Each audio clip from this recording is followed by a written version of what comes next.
Leicester has come top in a survey of house price increases in cities. According to the property website Zoopla, Leicester saw the highest annual growth last year of 6.8%, with the average property now costing more than £178,000. Nottingham's growth was 4.4%, while Derby saw a 4.7% rise. Well, we're getting some reaction to that in a moment. First, though, Amy Payne took to the streets of Leicester to find out what homeowners think.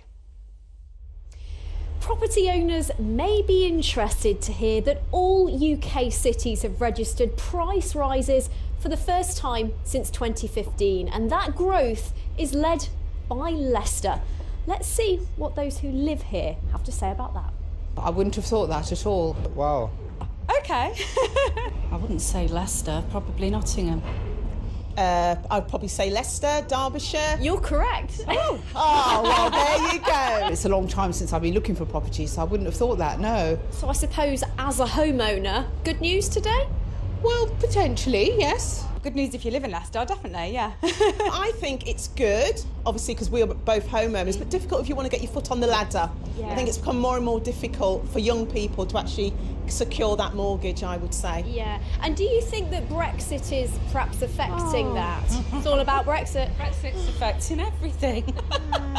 I would still buy a house despite the uncertainty, yeah. Of Brexit? Yeah, definitely, because if I wanted the house, then I want the house. Whether it goes up or down, that's something I would have to tackle, really. Whatever the reason for today's statistics, whether you're keen to take the plunge or a bit more cautious with life-changing decisions to make, a little more Brexit certainty wouldn't hurt. Amy Payne there. Well, Kate Faulkner is an independent property analyst and joins us now from our London newsroom. Good evening to you. Good evening. What do you make of these big price increases in Leicester last year? Are they all what they seem? To some extent, it's not a surprise, and these kind of price rises have been forecast. So we had a huge recession. I'm sure you remember reporting on it. The credit crunch, prices fell by around 20%. It took about 9 years then for those prices to recover. So that takes us up to 2016. And typically, once an area goes into price recovery, what you then tend to see is higher than the longer-term average price rises, and that's really what we're seeing in Leicester, and we have seen as well in Nottingham and Derby in the past. If you actually smooth over those price increases over the last 12 years, you're only talking about 2% each year. Right, and overall, any increase, is that underpinned by what we keep hearing about, this lack of supply, the lack of homes coming onto the market, lack of homes being built?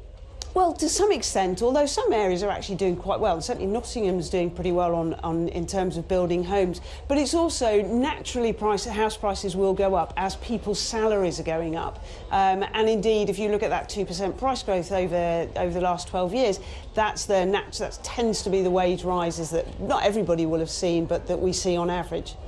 And what about Brexit? It was mentioned in Amy's report, everyone's talking about it. Do you see that as having a negative effect in the long term? Sure, well, there's always effects on the market that drives it up and drives it down, and typically the thing that drives markets down or makes them slow up a little bit is uncertainty, and that's really what Brexit delivers. So some people will think, oh, I'm not going to buy now because I'm not sure house prices might crash if we don't Brexit smoothly, whereas others don't worry about it so much. What I would say is you should always, when you're getting onto the ladder, particularly for the first time, just imagine what if the worst happened and house prices crashed, and try and mitigate the risks of those, which is not actually that difficult to do. Good advice, Kate Faulkner. Thanks very much indeed.